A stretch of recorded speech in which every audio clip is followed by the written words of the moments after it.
Mariana Albuquerque. I'm a PhD in political science at the State University of Rio de Janeiro. And I'm also a researcher at the CAPES project called Foreign Policy, Regionalization, and International Cooperation. And today I'm here with Professor Francis Gavin. Professor Francis Gavin is a Giovanni Agnelli Distinguished Professor, Director of the Henry Kissinger Center for Global Affairs at the Johns Hopkins University in Washington, D.C., United States. I would like, on behalf of the coordinators of this project, to thank Professor Gavin for being here with us today. And today I'm gonna ask Professor Gavin some questions regarding security threats that may emerge from this current context that we are living in.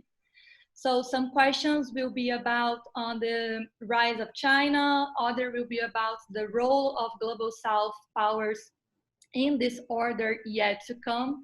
So I would like to thank you, Professor Gavin, for being here with us today. And I'm very looking forward to hear your thoughts and what you have to share with us. Thank you, Mariana. It's really a pleasure to be here. Oh, thank you. So I'm gonna ask you the first question and then you can answer in your time, don't worry. Professor Gavin, in a recent article that you wrote, you said that we should look back to the post-Second World Order to identify failures and strengths in reshaping the international system after major events. In your opinion, which features of this long-lasting order are enduring, and which ones have already been replaced or transformed? Terrific question. And as you know, we're in a period right now where I think many feel that aspects of the global order, many of which were constructed in the aftermath of the Second World War, are fraying or are challenged or are not really up to the current challenges. And there's been a vibrant debate globally about what is the status of the order, what comes next. And one of the things I thought I should do in that article is to say, well, what was this order? Where did it come from? What purposes did it serve? And that would help us then think about what we needed for the future. And in the piece, I identified 4 different aspects of the order. The first was economic, international economic, which is largely associated with the Bretton Woods institutions, the gold exchange standard.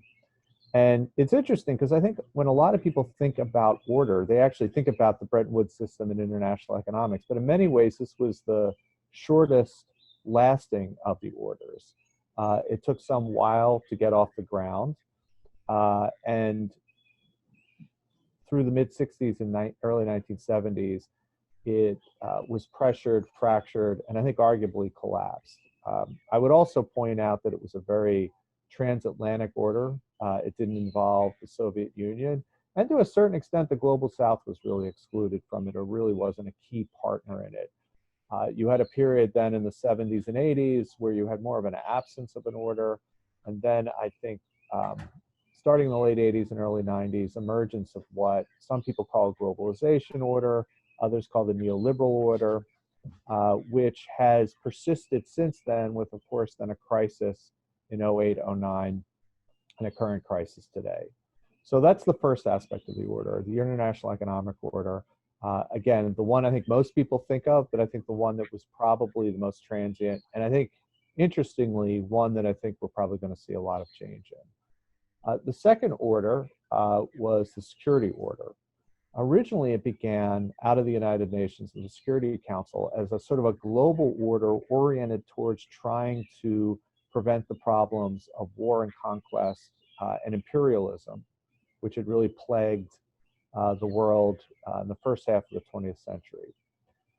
Because of the emergence of the Cold War, that order really never took hold. And what you had instead was kind of a Cold War security order based on Soviet American cooperation, competition, and kind of a bipolar order with the Warsaw Pact and the Soviet Union on one side, with NATO and the United States on the other, This order spread through other parts of the world, including the global south. Sometimes it was manifested through alliances, sometimes through civil wars and proxy wars, other times through other forms of competition. This order went until the late 80s, until the Cold War ended, in the early 90s when the Soviet Union disappeared. What replaced it was sort of a combination, I would say, of some aspects of the original UN vision returned, a kind of a UN order, as well as an American-dominated security order based on American hegemony. That order, I think, is clearly being challenged. It's being challenged by a number of factors. One, by the important rise of China, but also, I think, generally an increase in multipolarity and a sense that the United States domestically may not have as much interest in sort of hegemony as it once did. There's a third order, and this is an order that seems like it's part of the second order, and that's the nuclear order. Interestingly, I actually consider this, and I argued in the article, it's a separate order, and I think it's actually been the most successful order.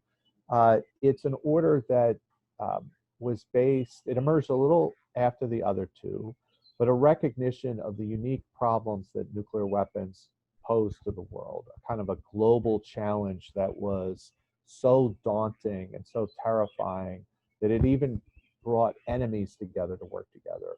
The Soviet Union and the Americans, even though they did not participate together in the same economic order, even though they had competing security orders, they actually cooperated on a nuclear order, which is sort of interesting and often overlooked. And the centerpiece of this order is, of course, the Nuclear Non-Proliferation Treaty, but there's a whole series of other regimes, some of it bilateral arms control treaties like SALT and START, some of it an expansion of the Non-Proliferation Treaty, some of it regional treaties such as the arrangements between Brazil and Argentina on the nuclear order. But basically, the idea that nuclear weapons are a problem that should be globally dealt with, that affects everyone. And even though you'll see people talk about this order being frail, in fact, if you were to tell people in the mid-1960s or early 1960s that there would have only been 9 nuclear weapon states, that the number of nuclear weapons in the world would have fallen, and that nuclear weapons had not been used, people would have been fairly impressed. In fact, they would have been surprised. So I'd say that order is doing fairly well. The final order, which is not talked about a lot, but in some ways is the most important, is the notion of having international regimes, international law, and international organizations help shape and guide the world we live in. I gave 2 examples in the article, the International Civil Aviation Treaty. When you think about international travel, it would be impossible to do that without some kind of global order. Another example, which is very much in the news, is the World Health Organization, obviously controversial. But if you look at their efforts to successfully eradicate smallpox in the 60s, 70s, and 80s, that's an example of the idea that international norms and institutions are part of a kind of an international legal order. And on any number of issues, from things from postal services to the internet, to accounting, to any number of some things that are mundane, some things that are more complicated. In the post-war world, we take this for granted, the idea that in a globalized world, we should have these regimes, treaties, and laws that help bring about more global cooperation. So those I see as the 4 legs of post-war international order. I would say some are under different threat and some are more lasting. I would say that all of them are interconnected. And if the world was to continue to move towards a more chaotic, competitive, dangerous situation, that all 4 of those legs could be under threat. Thank you so much.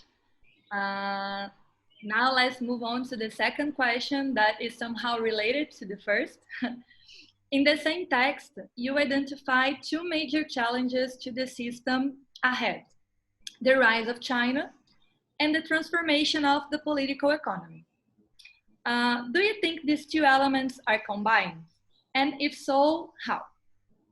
Absolutely. So I think there's a lot of focus, and there has been some focus for the past 10 or 15 years about the importance of the rise of China. And China, a country of 1.4 billion people with an extraordinarily vibrant, innovative economy, massively increasing wealth, a country that, and a civilization that has, for millennia, had an extraordinarily impressive culture and vision of its view in the world. As it has risen, it is to be expected that it would be a challenge to some aspects of the existing order, largely because China was not especially included in that early order. Its views were not really seen as, China, after Mao's revolution in 49, went through chaos and turmoil. It was an extraordinarily poor country. It was a politically divided country. It was a country that did not interact much with the outside world. It even fought with the Soviet Union, its ideological compatriot, one would have thought. And of course, beginning largely in the late 70s and early 80s under Deng Xiaoping, as the economy was opened up, China went through its great transformation. So regardless of what type of system one had, we know, looking at history, when powers rise, it causes a challenge for the international system. And sometimes those challenges can lead to turbulence and even confrontation and even war. But there's also other examples where it doesn't. You think about the 19th century, as Germany rose, first under Bismarck and then under Wilhelm II, it became difficult for Germany's aspirations that it felt it had to be met under the current order, and they challenged that order, and it resulted in war. Whereas the United States in the 19th century, as it rose and certainly behaved in all sorts of ways that the rest of the world found problematic and challenged the global order, Great Britain found a way to accommodate the US rise in that. So it's not inevitable that such a rise would lead to war. But I think we're in a current period where China's rise is a challenge. But there's a second component, which you pointed out, and that is, I believe that in the past 50 years, the way we structure our economies, our societies, even our cultures, even the way we live our lives has gone under an important transformation, largely generated by technological change, the digital revolution, and that if you were to look at how people lived, how economies worked, say in 1970, and compare it to now, you would see 50 years later great transformation. And that's had big consequences for how we should think about power and purpose in the world. What I mean by that is, a century ago, even 50 years ago, when one thought about power and purpose, it was a pretty easy question to figure out. The most powerful states were those that had large populations, favorable geography, that they had access to resources, they had a vibrant industrial economy, usually based on things like coal, steel production, and electricity, and that they had a governance structure that could convert those assets into usable military power. And that usable military power might be used to build empires, to conquer neighbors, or to protect yourself from those threats. And that was kind of how power worked. In 2020, it's not clear to me that those things matter. When you think about um, something like artificial intelligence, or if you think about robotics, or you think about nano or biotechnology, and you think about what makes for a powerful state in the world, particularly in economies that are more knowledge-based, in a world where land is less important, where one would rather be, say, Singapore than the Ukraine, right? Um, what we've seen is a dramatic transformation of how our economy works, and that's affected how we live. You look at demographics. One of the things that I think is rarely thought about, but if you look at sort of the half century of dislocation in the first part of the 20th century, and you look at the 19th century that led up to it, what you see actually is massive population pressures and increases. Some of that as a result of industrialization. And then you see state leaders concerned and worried about how are they going to feed, how are they going to get access to resources. And you see then the drive to get land, to get access to resources. You see volatile ideologies used to motivate people, some of them very radical, some of them fairly terrifying. And now you look at the world we live in now, demographics are largely flat. You don't see, and this gets to the point about how people live. People, they get married later, if they get married at all. If they have children, they have one or two children. They are more likely to be involved in a knowledge economy than as opposed to being a farmer or working in an industrial concern. And they have access to information through the internet that's not mediated through traditional institutions. So we live in a completely different world, and it's one where I think it's uncertain what counts for power and purpose. And the reason that connects to China is that's the world China emerged in. These phenomena, where you have, when you think about the emerging middle class that emerged in the 19th century, and you think of what they looked like and what their political affiliations were as they moved to cities, as they were involved in industrial activities, that looks completely different, I think, than your middle class citizen today who lives in Rio, Shanghai, Oslo. They have different concerns and different considerations. And many of the pressures that drove great power political competition in the 19th and 20th century, I think, are absent now. So one of the big questions, and I don't have an answer for, there's no doubt that there's competition. And there's no doubt that, say, China and the United States are competing with each other and look at each other warily. But it's not entirely clear what exactly they're competing over. So in the 19th century, you would be competing over land, imperial land, or if you're in Europe, competing over borders. Same phenomena that happened in the global south as well. That's not really where the action is now. And even if it is, it's not entirely clear what tools are most effective. So you see that China has put a big focus on artificial intelligence. The US is thinking about this as well. And I think about this, I mentioned this in the piece, and I think about this in terms of Hong Kong. Hong Kong as a piece of land is just a pile of rocks. It's not really worth very much. What makes Hong Kong valuable and what makes Hong Kong worthwhile is the fact that it is one of 3 places in the world where you can generate independent capital, and that's worth trillions of dollars. So what matters in Hong Kong is the people, the innovation, the institutions.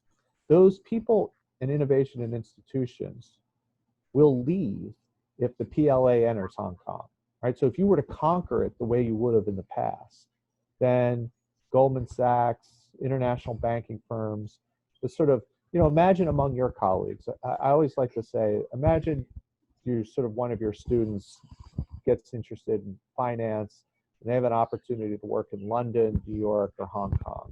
10 years ago, they would have said, I want to go to Hong Kong, right? It's got great food, it's really international. But in a world where the People's Liberation Army occupies Hong Kong, you're not going to move to Hong Kong. You'll go to London or New York or something like that. And at that point, Hong Kong isn't the source of power it would have been otherwise. And the same applies to Taiwan, right? People worry about a war about Taiwan. Why Taiwan is valuable is because of its extraordinarily innovative, creative citizenry and its amazing amount of wealth.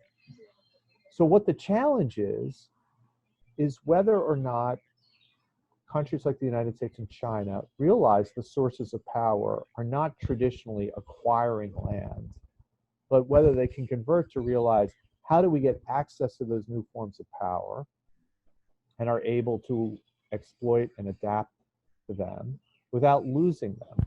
And I think China's recent move in Hong Kong highlights that they might not be as forward thinking about this as I thought.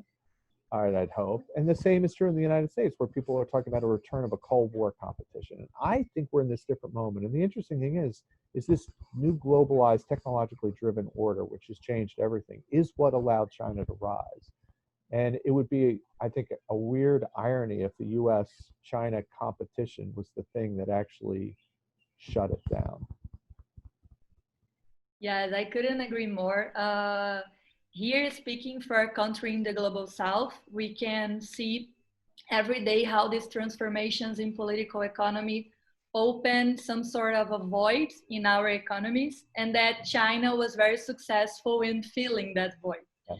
So in a world where you have to trade and you have to find diversified partners, China replaced somehow the US and the European Union as the top one trade partners for most of the Latin American and African countries, as for Brazil as well. So now China is the number one trade partner in Brazil, a position that was once held by the US and by the European Union combined. So I can definitely relate to what you just said. It's a great point. It's a very interesting moment because China in the last 10, 15 years, as you have said, has both expanded enormously its trading and supply chain relationships. And that was only possible under a world order that facilitated that. And that world order that would facilitate that focused on cooperation, focused on transparency, focused on demilitarization. In a world where that kind of older geopolitical conflict and competition returns, that sort of deepening globalization becomes more difficult. And there's a variety of factors that could lead to deglobalization. You think about the whole 5G controversy, right? So a year ago at this time, the United States was saying to many of its partners around the world, you can't use Huawei for your 5G. And a lot of the world was ignoring the US. Well, now, especially you see Great Britain has reversed its decision. A lot of European countries are becoming increasingly skeptical about Chinese intentions. And you actually see, not just in the US, but in other places, particularly aspects of East Asia and Western Europe, where countries are wondering, do we want to be so dependent upon China? And I don't know if this has happened in the global south yet or not, but there's other things that are happening. You think about, we're about to go through a revolution in robotics. In many ways, robotics, AI, and a lot of the things in automation, strangely could be used for deglobalization in the sense that you don't have to rely on global supply chains if you're using robotics and automation to do things in your own home country. And so you can imagine technology combining with geopolitics to actually hasten some aspects of deglobalization, which I think the greatest loser in all of this would actually be China. So it's curious that China's pursuing these policies. And unfortunately, US-China relations right now are sort of at their lowest point since the early 70s when Kissinger and Nixon actually opened things up to China. And there doesn't seem to be a lot of prospect for this improving. So it's a curious situation. And the other thing I would say is that the only thing as scary as a powerful China is a weak China or a China in crisis, which is something I think about a lot. When you look at the demographics in China, when you look at some of the issues with their banking system, when you look at their levels of inequality, when you look at some of the emerging nationalism, I can imagine scenarios where China's weakness is as much of a challenge to the global order as its strength. Yes, totally. And I would like us to advance a little bit more on an element that you have already introduced, but it's about the changes in the concept of power and in the concept of threats. We are now living in a world where power is no longer only military and territory and population, as you said. And I would like you to develop a little bit more. What do you think the impact of the change in the meaning of power and in the meaning of threats can make some changes and alterations in the great strategy of states? Right. It's a terrific question. I have been struck, and I think the COVID crisis really highlights this, that much of our thinking about security and grand strategy has been based on a vision of a past world. Now, this is ironic. As you know, I'm a historian, and so one of the things I actually am suggesting is that we want to be careful we don't learn the wrong lessons from history here. One of the things about being a historian is to recognize when things actually change. And I think when you look at the catastrophic consequences of the COVID crisis, this is a type of threat and crisis that I think has characteristics similar to the other kind of challenges we're going to face. In the piece that you mentioned, I talked about how in the past we often looked at the world through a scarcity model. Security was scarce, wealth was scarce, resources were scarce, information was scarce. And our security policies were based on the idea that it was hard to find physical security. It was hard to get resources. And some aspects of that are still true, but I think many of the challenges we face are what I call problems of plenty. When you look at the COVID crisis, it's something that emerges from globalization, from travel, from movement, from an integrated world. That's a problem of plenty. When you look at perhaps what's going to be the defining challenge of the 21st century, global climate change, that's a problem of plenty. It's of producing of too much carbon. You look at the issues that we face in the sort of information world and disinformation, right? We don't lack information. We have too much information. And the challenge we have is figuring out what's true or not, right? You can think of the challenges of migration, of international financial volatility, of inequality, of proliferation of technologies. These are problems of plenty. And they're problems of plenty require a different way of thinking. They often happen, more often than not, are transnational challenges. And they're challenges that don't really make sense through a lens of just national interest. So there's not much a tank or an aircraft carrier or a nuclear weapon can do to help you with a pandemic or with disinformation or global climate change. And so if those problems are of increasing salience over the traditional problems where that dominated the first 3/4 of the 20th century, problems of kinetic war, of occupation, of insurgency, of interstate war. I'm not saying that those problems are going away forever, but I'm saying that they're probably less significant than the problems of plenty. And we need to reorient our security thinking and policies to better adapt to those.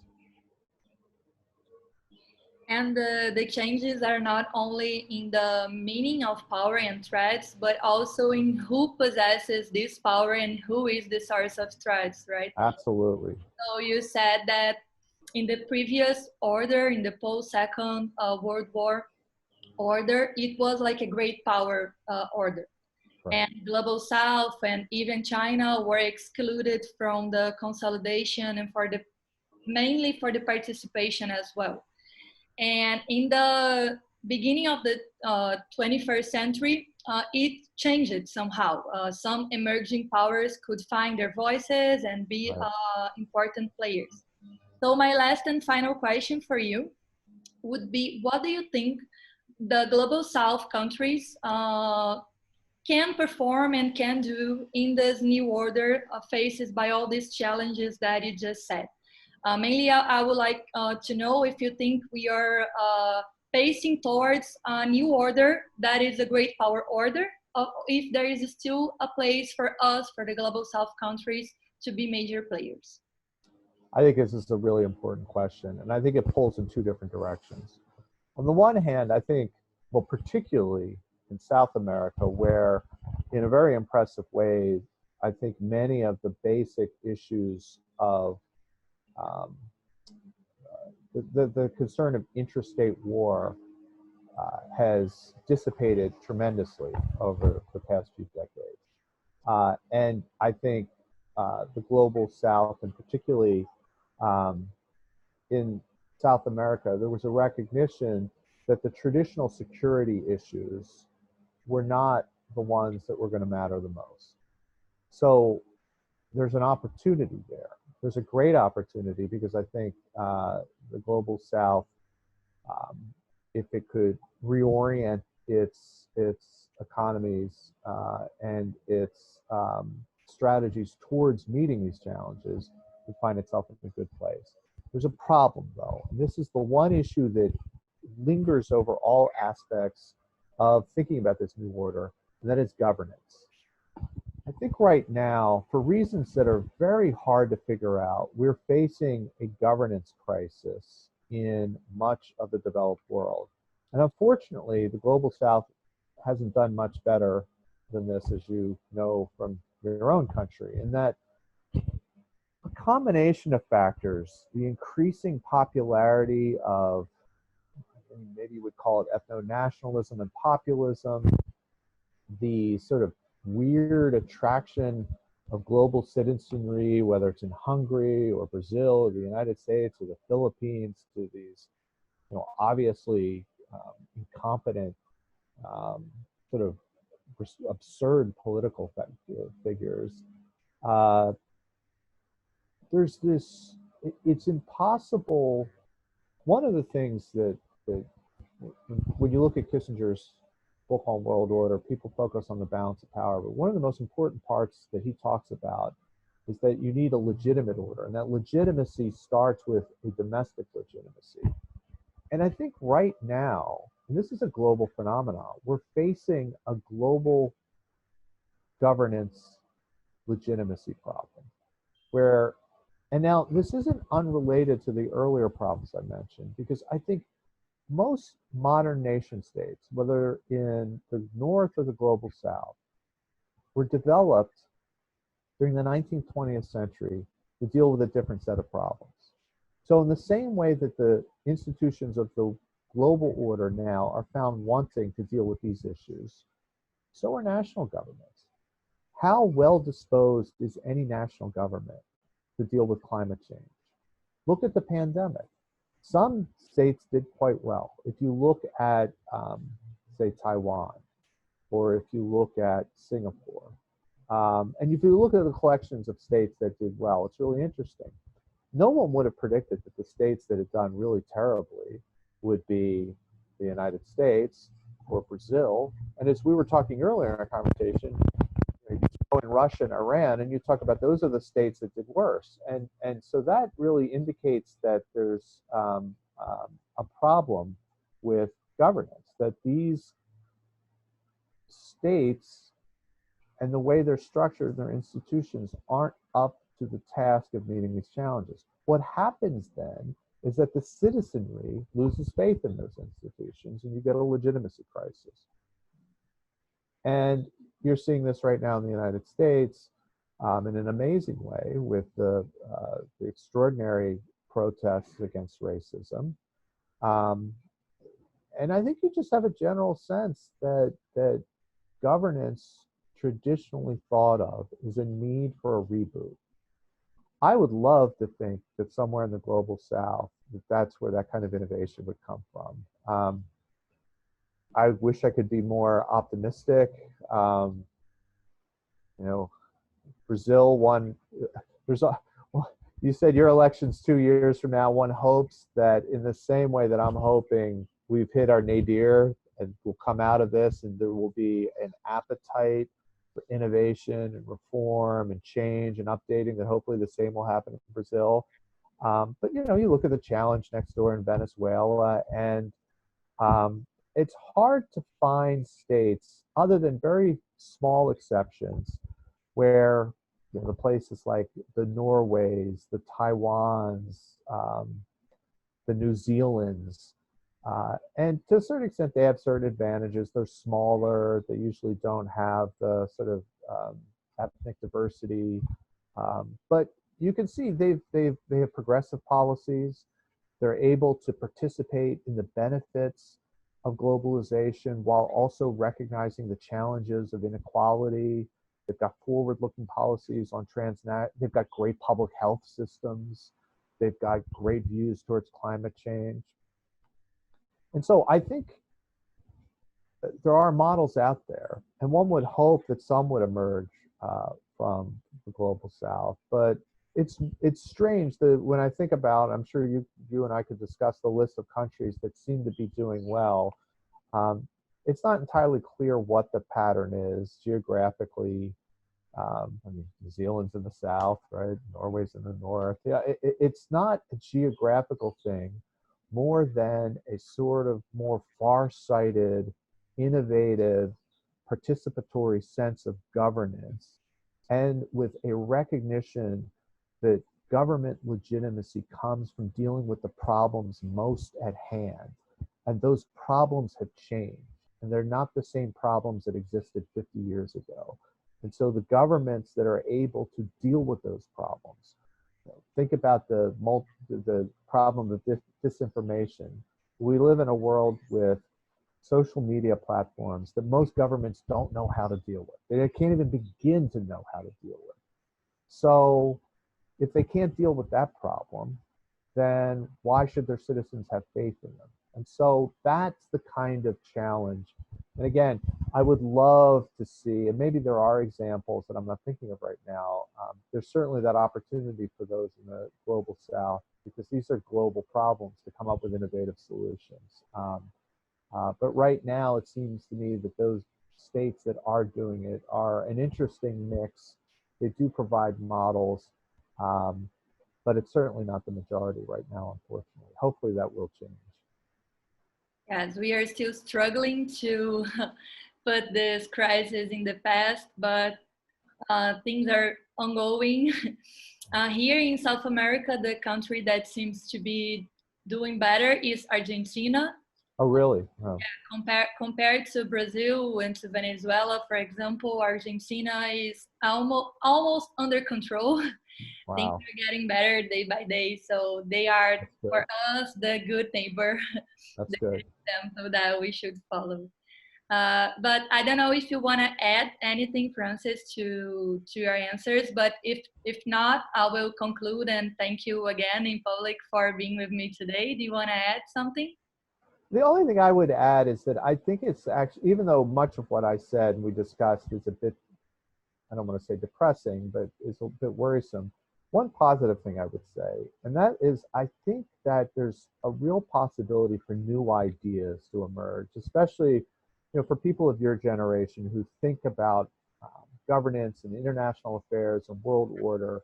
I think we're at one of those moments, frankly, not unlike the moment after the Second World War, where people recognize we need new answers and solutions and new thoughts. And there's an openness and there's a possibility. So I would encourage your listeners and people like you and your colleagues not to lose heart and to actually, get to work coming up with the best ideas possible. Because I do think this is a generational issue. People get that we need some creative thought. People get that things aren't working right now. There is a willingness to listen to new voices, particularly younger voices, than there would have been, say, 5 or 10 years ago. So for people in our world, and for people like you, while it's a daunting time, it should also be an exciting time as well. Well, thank you for your encouragement. I will embrace your optimism and try to change something from my generation and from the Global South as well. But to conclude, I would like to thank you again, Francis, for being with us today, and for sharing some great thoughts with us. I have a lot to think right now. I have some new perspectives that I want to include in my future research. So thank you again for taking part in this project. And on behalf of the coordinators of this project, I wish that we can strengthen the bonds between Brazil and Johns Hopkins University. And I'm at your disposal if you want to add anything or if you want to say some final words. Thank you so much again for being with us. Thank you, Mariana. This was a real pleasure and delight. I just only hope that we can do it in person at some point, that the world gets to a point where Zoom is a thing of the past and we can return to our in-person meetings, because I have such wonderful memories of a trip to Brazil 3 years ago, and really want to return and visit you and your colleagues in the great country again, and have you all up here. So hopefully that'll happen sooner rather than later. So thank you very much.